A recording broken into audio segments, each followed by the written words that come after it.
Hello there and welcome back to another Döhle Yachts coffee break. My name is Ben Geary and I'm the Fleet Statutory Manager. I'm joined today as well by Joe Assell, our Technical Director, and together we've been asked by a number of designers from the success of our last coffee breaks to review escape hatches and the surrounding issues that come with those. So one of the questions we get asked a lot is, what size does my escape hatch need to be? And it is quite confusing because when you look at the rules that you see on the slide in front of you, you've got various flags here where Marshall Islands asking for a 600 by 600, multi-yacht code in places ask for a 400 by 400. Part A and Part B of the red code can give you 600 by 600 or 800 clear opening. The MSC circular as well, 1511 also highlights the 800 diameter with a 600 from the ladder. All of these are different interpretations of the rule, and again we talk about you have to have that discussion with class and flag. A lot of these are flag dependent and also can be taken on a case by case basis depending on how the escape routes are being routed, how many you've got and where they are. That's right, Ben. That's an important part to consider, because if we have an additional escape that is potentially a staircase or going out through a watertight door, and the hatch that we're talking about may only be used for a single cabin, low numbers of people, then the requirements for that hatch are going to be very different to one that's going to have to potentially have a high flow rate of people and be their only option for escape. When we think about the escape hatches that we're putting in place, not only do we need to think about the way in which they're used, but we have to think about some of the assumptions that have been made. Ben's just mentioned some of the varying sizes that may or may not be allowed. But if we look at why we have an escape hatch there, not only are they there to get people out of the vessel in the case of a fire or flooding incident, but there are also circumstances where we need to have people coming back into the vessel. This could be for search and rescue, it could be for firefighting, or there may be a requirement medically that we need to evacuate someone through this hatch. As a result, if you think about the Malta requirement for a 400 by 400 hatch, trying to extract a medical evacuee through this strapped to a stretcher would be near on impossible. We also assume that the crew are medically fit. Now, an ENG1, you can have a very fit person who could be a lot larger than another individual. Now, looking at the different sizes of these escape hatches, again, a broad, large guy, I'm not even talking about being overweight here, but a well-built, muscular gentleman, or indeed lady, that might not be able to get out through a small hatch. If you then add firefighting equipment to these individuals, so the large bulky clothing, a breathing apparatus on their back, if the hatch isn't large enough for someone to make a re-entry to fight a fire in these circumstances, then we're not going to be able to try and save the vessel during an incident. Now, beyond the crew, we also, of course, have the safety of the guests. Now, if the only vertical escape out of a watertight compartment is through a hatch, then how are we going to get a inferred elderly person out, or someone who is overweight that may struggle by lifting their own weight up through a hatch? We have to think about the actual overall safety of a boat here. When people purchase a yacht, I think there is an assumption on how safe an arrangement can be. It's passed all the requirements, therefore my boat must be safe. But if we think practically about some of the arrangements that we find in the marketplace, we do have to question whether the responsibility of the designers, the owners' reps, and those involved in advising on the design and construction of these vessels have actually got the overall safety at the best interest of the owner. So both Joe and I have been on various projects where we've seen all kinds of different escape hatch locations and ideas for how these are fitted. One thing that you have to remember is that the rules that you find stated are for the minimum standard. They require the minimum amount of escape routes. If you're clever in designs, which we've seen, you can actually make it safer. So things like breakthrough panels behind mirrors or breakthrough panels in wardrobes, just to assist from moving from one room to another, like you can see on the GA in front of you, are all good ideas that, if they're thought about early, if they're discussed with the designers, with the yard, with the flag and class, you can find easy solutions that will not interfere with the philosophy of the design, will not interfere with the production, but actually will make yourself have a safer vessel. Joe, what have you seen about the vertical escape routes? Thanks, Ben. Yeah, the vertical escape routes, which are more common, that are not relying on a staircase, We see varying examples of how people have achieved integration into the design and the styling. So several different things can be looked at here. The example on your screen at the moment is where we have a crew escape from a crew corridor, and we have a really nice permanently fixed ladder that is integrated into the bulkhead. Now, the advantage of this is that anyone of any size and strength can start a climb of this ladder.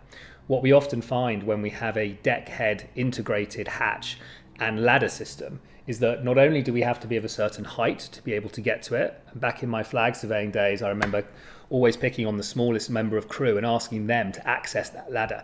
And often they would have to run and find a broom or something just to even get to the latch to be able to open the deckhead locker in order to then access the ladder, which they'd have to pull down before they could even start trying to think about an escape. So things like this ladder built permanently into the bulkhead. The telescopic ladders have been around for quite a while now. We used to allow, or there used to be more use of aluminium ladders, which have been mostly replaced by telescopic steel these days. And originally there was even chain metal style rope ladders, which can be incredibly difficult to climb and require a lot of not only skill but upper body strength. So these are very rare and only occasionally found on an old vessel that potentially hasn't been coded for a while. Joe, it's really interesting about the aluminium ladders. Is there anything else that, as the rules have developed over the last 3 or 4 years, that you're now not seeing that maybe would have been accepted previously? Yes, Ben, there's a couple of things. I think the main one that springs to mind is the use of key boxes. So I know certainly within the Red Ensign group, we are no longer allowed to put a key box in a corridor to enter into a cabin. Now, this would probably be most likely in the example I'm showing you on the screen now, whereby the escape route takes you down to what would be a dead end should, let's say, the master's cabin be locked. Now, the way in which this used to be addressed was that the master obviously would be allowed to, or the occupant of that cabin could lock the door. However, during an emergency, someone could break the glass and have access to the key. This type of arrangement has been pretty much phased out now, and a new vessel certainly wouldn't be allowed to have a key box. They're not the most attractive anyway, so most interior designers look to work around this to find an alternative solution. But the having of an escape route within a cabin does need to be considered if we're then looking at the security and the locking plans to make sure that we can gain access to a cabin at all times. I've also seen this in some lower guest cabins where the vertical escape or push-through escape that Ben was talking about earlier have been in a bathroom or an ensuite. And in these situations, we also need to be careful about the locking of the bathroom. So we need to make sure that someone who has, once an incident has been encountered, an occupant of said bathroom doesn't scurry up through an escape hatch, leaving the bathroom door locked, and therefore no one else on the lower deck can escape through that bathroom. So we do have to look in conjunction with an escape route plan, the foreseen locking plan, and how we're going to address that there. Another thing to remember is where these vertical escapes come up into. As a designer, you may have designed that space for a specific location, but as we all know, as these yachts, storage is a big problem. Where they put, whether it's handrails that we talked about before, or whether it's, in this case, luggage, is a prime example of the guests coming on board. You have to be aware of what is put in that space, and you more often than not, luggage is often put over escape hatch locations, which is a big concern from the industry. So it is something to bear in mind, is how that space is going to be used, not only from a design point of view, but from an operational point of view. That's right. The prospect for an onboard crew member to have what looks like an entirely empty cupboard with a small hatch on the floor, it's just far too tempting for them to load up that space with storage, which would then actually block the escape from below. The other place that we often see escape routes exiting the vessel could be on the side deck. And one of the questions we're often asked is where these can exit and whether we need to have sill heights or whether these deck hatches can be flush.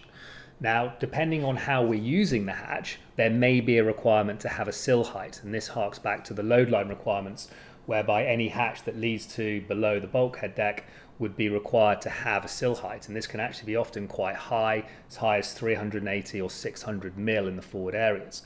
Now, most flags have taken a pragmatic view on this, and if the hatch is only being used for escape purposes, then it's normally allowed that this hatch would be could be fitted flush into the vessel, like the example I'm showing you on the screen now. However, in order to do this, this is actually a deviation from the load line requirements and would need, on a case-by-case basis, to be agreed by your flag state or classification society on their behalf. So again, engaging with the flag state at an early enough stage of the project to ensure they're happy for that practice to go ahead is very important, because the last thing we want is to have a hatch coming out onto an aft owner's deck that suddenly, at a latter stage of build, needs to have a sill height on it. Another location we sometimes see hatches coming up into is both internal and external furniture. So where maybe we do require a sill height, or internally where we are not able to come up into a cupboard, we sometimes see hatches opening up within furniture or seating areas. So the example I've shown you here is where we have an internal seating area that has a hatch come up into a public space. There are often examples of this in external seating areas, and where this is the case, we do have to be careful about the way that, again, as Ben mentioned earlier, what is the difference between the design and how we actually operate the vessel. And small changes, such as the way that we affix the cushions over the hatch, could prevent the hatch from becoming usable. So the pattern in the cushions that is then allocated to that area needs to be carefully considered to make sure that the cutouts in the cushion open with the hatch with someone from below. Thank you again to listening to our Döhle Yacht coffee break. Hopefully you found it useful. I think some of the things to take away from this are to make sure you have communication with flag and class early. I know this is a favourite of ours, but it is something that really needs to be discussed early on. And I think as the project starts to develop, as you, whether you're an interior designer, exterior designer, or even part of the build team, is understanding the philosophy of the escape, how people are escaping, where they're escaping to, the number of people that may be going through that escape route. And also, ideally, if you can, understanding the owner and how they are going to use it. Does that owner have a lot of children? Is the owner elderly? Getting an understanding of how these yachts are used and how these people are going to be when they're on board is key.